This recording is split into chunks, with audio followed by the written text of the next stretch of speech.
ഇത് കോൺഗ്രസിനകത്ത് നടക്കുന്ന ചർച്ചകൾ അതാണിപ്പോൾ കെ സുധാകരൻ അദ്ദേഹത്തിന്റെ വാക്കുകളിലൂടെ തുറന്നു പറഞ്ഞിരിക്കുന്നത്. പ്രതിപക്ഷ നേതാവിനെതിരെയാണ് സുധാകരന്റെ വാക്കുകൾ. താനായിരുന്നെങ്കിൽ ഇങ്ങനെ പങ്കെടുക്കില്ലായിരുന്നു, അനുചിതമായി പോയി പ്രതിപക്ഷ നേതാവിന്റെ നീക്കം. കാരണം യൂത്ത് കോൺഗ്രസ് അധ്യക്ഷനെ വലിയ രീതിയിൽ പോലീസ് മർദ്ദനമേറ്റ് പാർട്ടി പ്രവർത്തകർക്കിടയിൽ വലിയ വികാരം നിലനിൽക്കുന്നതിനിടയിലാണ് മുഖ്യമന്ത്രിയുടെ ഓണാഘോഷ പരിപാടിയിൽ അദ്ദേഹത്തിനൊപ്പം സദ്യ ഉണ്ണുന്ന ചിത്രങ്ങളടക്കം പുറത്തു വന്നത്. ഇത് പാർട്ടി പ്രവർത്തനത്തിൽ മോശമായൊരു പ്രതിച്ഛായ ഉണ്ടാക്കുന്ന ഇടയാക്കിയിട്ടുണ്ട്. തെറ്റായ ഒരു പ്രവണതയായി ഇതിനെ കാണുകയും ചെയ്യുന്നു എന്നതാണ് കെ സുധാകരൻ പറയുന്നത്.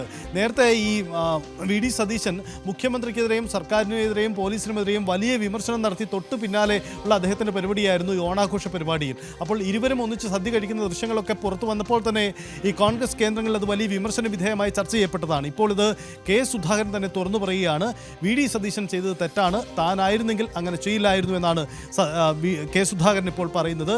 സുധാകരൻ്റെ വാക്കുകൾ മറ്റു പലരുടെയും നിലപാട് കൂടിയാണ്. അത് കോൺഗ്രസിനകത്ത് പലരും തുറന്നു പറയുന്നില്ലെങ്കിൽ കൂടിയും വി ഡി സതീശൻ്റെ നിലപാട് തെറ്റായിപ്പോയെന്ന അഭിപ്രായം പലർക്കുമുണ്ട്. എന്തായാലും സുധാകരൻ അത് തുറന്നു പറഞ്ഞു എന്നതാണ് യാഥാർത്ഥ്യം. ഇതിനോട് ഇനി സതീശൻ എന്ത് പ്രതികരണം നടത്തുമെന്നതും പ്രധാനപ്പെട്ട കാര്യമാണ്. എന്തായാലും വലിയ വിമർശനമാണ് പ്രതിപക്ഷ നേതാവിനെതിരെ കോൺഗ്രസ് നേതൃത്വത്തിനകത്തുള്ളത്. അതാണിപ്പോൾ സുധാകരൻ്റെ വാക്കുകളിലൂടെ പുറത്തു വരുന്നത്.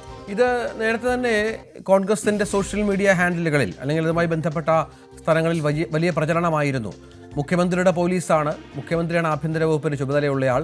ഇതുവരെ ഈ പോലീസുകാരുമായി ബന്ധപ്പെട്ട ഒരു ചെറിയ നടപടി പോലും ആഭ്യന്തരമന്ത്രിയുടെ ഭാഗത്തുനിന്നുണ്ടായിട്ടില്ല. അവിടെയാണ് പിറ്റേ ദിവസം ഈ ദൃശ്യങ്ങളുടെ ഒരു ഭീകരത വന്നതിന് പിറ്റേ ദിവസം ഈ പരിപാടിയിൽ പങ്കെടുക്കുന്നത് പ്രതിപക്ഷ നേതാവ്. ശ്രദ്ധേയമാണ്. അത് കോൺഗ്രസ് പ്രവർത്തകരെ ചിലരെ അല്ല വേദനിപ്പിച്ചിട്ടുണ്ടാവുക. ആ വികാരം അതുപോലെ പ്രതിഫലിക്കുമ്പോൾ ഇനിയും നേതാക്കൾ ഈ വിഷയം ഏറ്റെടുക്കുമെന്ന് വേണ്ടേ കരുതാൻ? ഓണത്തിൻ്റെ ഒരു ചെറിയ ഇടവേളയല്ലേ നമ്മൾ കാക്കേണ്ടു? തീർച്ചയായിട്ടും അതാണ് പ്രധാനപ്പെട്ട കാര്യം.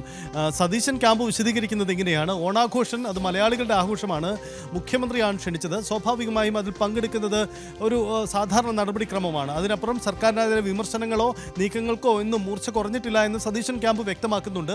പക്ഷേ എന്നിരുന്നാലും ഈ ദൃശ്യം പുറത്തു വരുന്നത് പാർട്ടി അണികൾക്കിടയിൽ തന്നെ വലിയ ആശയക്കുഴപ്പത്തിന് ഇടവെക്കുന്നുണ്ടെന്നും അങ്ങനെ ഇടവെച്ചു എന്നുമാണ് പൊതുവിൽ ഉയരുന്ന വികാരം. അതാണിപ്പോൾ സുധാകരൻ തുറന്നു പറയുന്നതും. സമൂഹ മാധ്യമങ്ങളിലടക്കം ഈ ചിത്രത്തിനടിയിൽ കോൺഗ്രസ് കേന്ദ്രങ്ങൾ അടക്കം കോൺഗ്രസ് നേതാക്കൾ അടക്കം പുറത്തു വന്ന് വലിയ പ്രതികരണം നടത്തുന്നുണ്ട്. പ്രത്യേകിച്ച് നമ്മൾ കൂട്ടി വായിക്കേണ്ട ഒരു കാര്യം, ഈ രാഹുൽ മാങ്കൂട്ടം വിവാദവുമായി ബന്ധപ്പെട്ട് വി ഡി സതീശനെതിരെ ചില നീക്കങ്ങൾ കോൺഗ്രസിനകത്ത് തന്നെ നടക്കുന്നുണ്ട്. ഈ ഘട്ടത്തിലാണ് പുതിയൊരു വിവാദം കൂടി ഉയരുന്നത്. അത് മറുപക്ഷം ആയുധമാക്കി എന്നതാണ് യാഥാർത്ഥ്യം. അതുകൊണ്ട് സതീശൻ ഇനിയും വിമർശനം നേരിടേണ്ടി വരും. പല നേതാക്കളും ഒരുപക്ഷെ പരസ്യമായി രംഗത്തെത്തിയാലും അത്ഭുതമില്ല.